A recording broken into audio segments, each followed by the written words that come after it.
The world watched as Prime Minister Modi embraced President Putin last week. This was no accidental photo op. Everything the world saw was intended to be seen. Putin's arrival in New Delhi wasn't just a visit, it was India drawing a line. But did the West get the right message? This is Shubhangi Sharma and you're watching Finepoint. Let's dive in.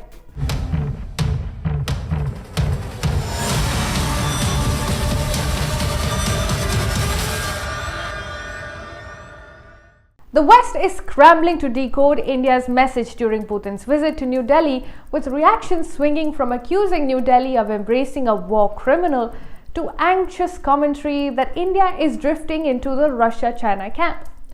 Both readings are wrong. Modi's embrace of Putin is India telling the West to back off from dictating, interfering, or throttling Indian foreign policy. In New Delhi's diplomacy, everything is intentional. Prime Minister Modi's decision to personally receive Putin at the airport, riding beside him and breaking protocol, was a deliberate display of India's strategic autonomy. With Trump's 50% tariffs on India, 25% for the purchase of Russian oil, Delhi used this moment to signal that it will not be bullied. The message to the West is, India has always been on the side of peace, but it will stick to its national interest, come what may, and if you want to be in India's good graces, treat it as a sovereign equal, not a junior partner to be pressured. There were no signs of hesitation or discomfort as Modi and Putin met. In fact, it was quite the opposite. The warm optics were broadcast worldwide, and they signaled a simple learning. Firstly, the West's entire campaign to tear India and Russia apart is a futile effort. Second, India values and rewards a time-tested, stable relationship. And third, there shall be no ambiguity, no doubts, and no confusion about the resilience of India-Russia ties. It is not one for the West to break up. The most explicit evidence of Western unease came not from a rare joint op-ed in India's own press penned by 3 senior European envoys from Britain, France, and Germany.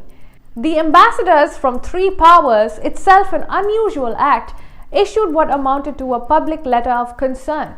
The Russian ambassador to India authored a counterpiece after that. Such public interventions are rare.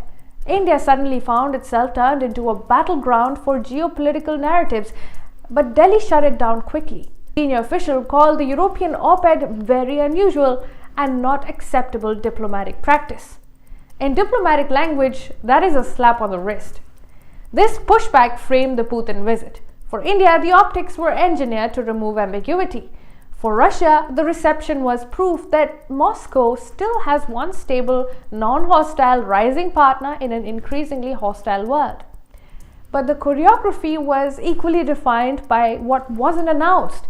This is where balance comes into play. There were no dramatic announcements in defense or oil trade. This does not mean that strategic talks are not happening at all. It was insulation. India kept the visit focused on trade, while strategic cooperation continued in its usual quiet pace in the background. The proof lies in what has already moved without fanfare. The reported $2 billion deal for another nuclear attack submarine lease, the ongoing S-400 talks, and the military logistics pact signed earlier this year. In India-Russia ties, the real work happens off-camera. Big military agreements are almost never unveiled during summits, and oil trade is carrying on without bluster. Putin's delegation was another signal often missed by Western observers. He wasn't just bringing in ministers, he brought Kirill Dmitriev, a key figure linked to the Trump-driven Ukraine peace effort, working alongside US envoy Steve Witkoff and Jared Kushner.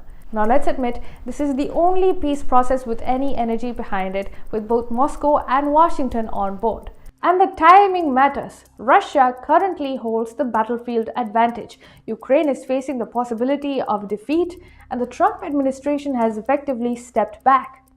Prime Minister Modi's clear endorsement of the peace efforts aligned with the Trump initiative, and that alignment should be noticed in Washington, not resented.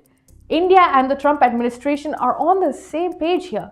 The war must end and peace must prevail.